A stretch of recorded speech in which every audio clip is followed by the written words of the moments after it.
I think the growth and expansion of Planet Fitness gyms is a great illustration of survival of the fittest. No pun intended. A lot of people think they understand what survival of the fittest means. Think that it means that a species is stronger, faster, smarter. That's not what it really means. If you have two species that are competing for the same resources, the species that will persist will be the one that is better at obtaining that resource, or in some cases can use that resource more economically. For example, plants, they're competing for sunlight, they're competing for nutrients in the soil, but it comes down to which plant is better at obtaining that resource, which, yeah, nutrients in the soil is abundant, but how economically can they use it? Or something like that. I'm not an ecologist. So what does this have to do with Planet Fitness gyms? I've seen a number of cities and towns where Planet Fitnesses have opened up and gyms that were successful, that had a lot of enrollment, have shut down because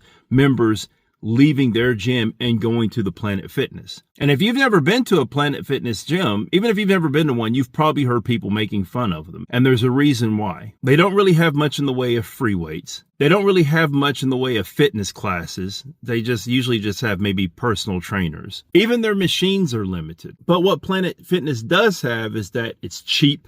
That's really the biggest thing. Most of them are fairly clean and it's standardized. And they're ubiquitous. Just about anywhere in the continental United States, you will find a Planet Fitness within an hour's drive, unless you're like in a really rural area. And every Planet Fitness is going to be familiar to you. Kind of like why you go to McDonald's. You know what you're going to get, and they're everywhere. I have a membership at a local gym, which is the traditional iron and machines, where there's a layer of dead skin on the bars where people have been lifting them for decades. But I also have a Planet Fitness membership because when I travel, I like to work out. And no matter where I travel, there's going to be a Planet Fitness there. Really, the only problem I have with Planet Fitness, though, is that when the other gyms close, you don't have the variety and choice in exercises that you would normally have at any other gym.